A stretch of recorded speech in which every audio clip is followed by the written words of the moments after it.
Assalamualaikum warahmatullahi wabarakatuh. Perkenalkan, nama saya Muhammad Suhaimi. Saya dari Prodi Teknik Informatika 1 Karyawan. Saya akan menjelaskan materi tentang grid computing. Pengertian dari grid computing. Grid computing adalah penggunaan sumber daya yang melibatkan banyak komputer yang terdistribusi dan terpisah secara geografis untuk memecahkan persoalan komputasi dalam skala besar. Grid computing merupakan cabang dari distributed computing. Grid computing memiliki perbedaan yang lebih menonjol dan diterapkan pada sisi infrastruktur dari penyelesaian suatu proses. Grid computing adalah satu bentuk klaster gabungan komputer-komputer yang cenderung tak terikat batasan geografi. Di sisi lain, klaster selalu diimplementasikan dalam satu tempat dengan menggabungkan banyak komputer lewat jaringan. Ide awal komputasi grid dimulai dengan adanya distributed computing, yaitu mempelajari penggunaan komputer terkoordinasi yang secara fisik terpisah atau terdistribusi. Sistem terdistribusi membutuhkan aplikasi yang berbeda.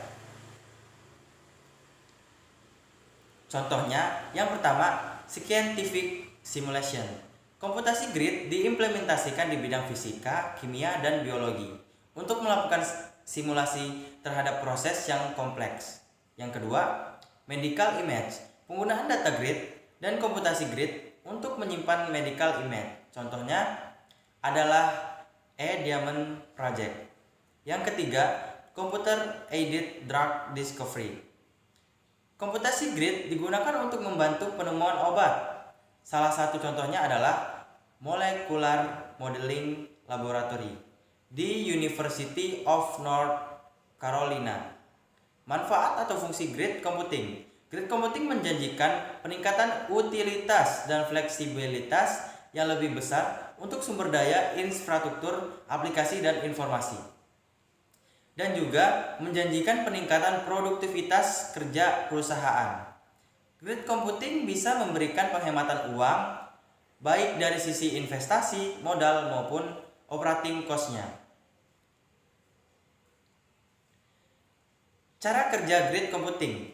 Dalam komputasi terdistribusi, sumber daya dibagikan oleh komputer jaringan yang sama. Dalam arsitektur komputasi grid, setiap komputer dalam jaringan berubah menjadi superkomputer yang kuat yang mengakses daya pemrosesan yang sangat besar, memori, dan kapasitas penyimpanan datanya. Nah, ini contoh gambarnya. Ya, lanjut. Kelebihan dan kekurangan grid computing. Kelebihan dari grid computing antara lain yang pertama, perkalian dari sumber daya. Resource pool dari CPU dan storage tersedia ketika idle. Yang kedua, lebih cepat dan lebih besar. Komputasi simulasi dan penyelesaian masalah dapat berjalan lebih cepat dan mencakup domain yang lebih luas.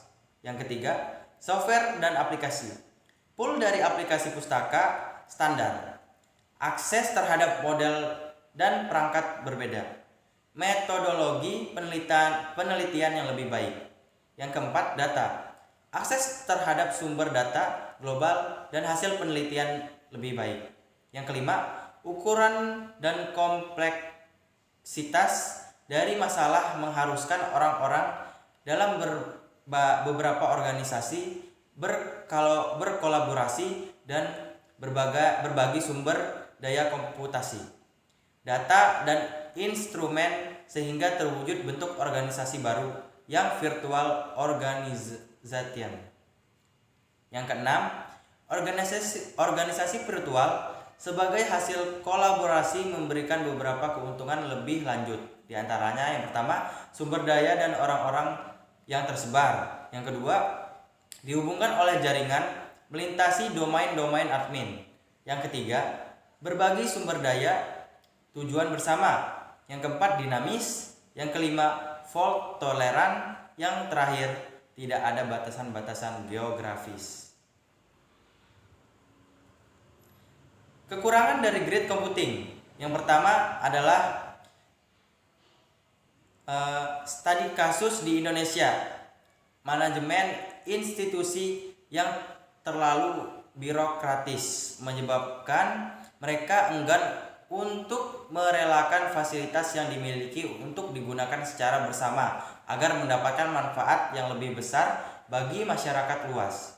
Yang kedua, masih sedikitnya sumber daya manusia yang kompeten dalam mengelola grid computing. Yang ketiga, kurangnya pengetahuan yang mencukupi bagi teknisi IT maupun user non-teknisi mengenai manfaat dari grid computing itu sendiri. Ya, mungkin itu saja presentasi dari saya. Lebih dan kurangnya saya mohon maaf, saya ucapkan terima kasih. Wassalamualaikum warahmatullahi wabarakatuh.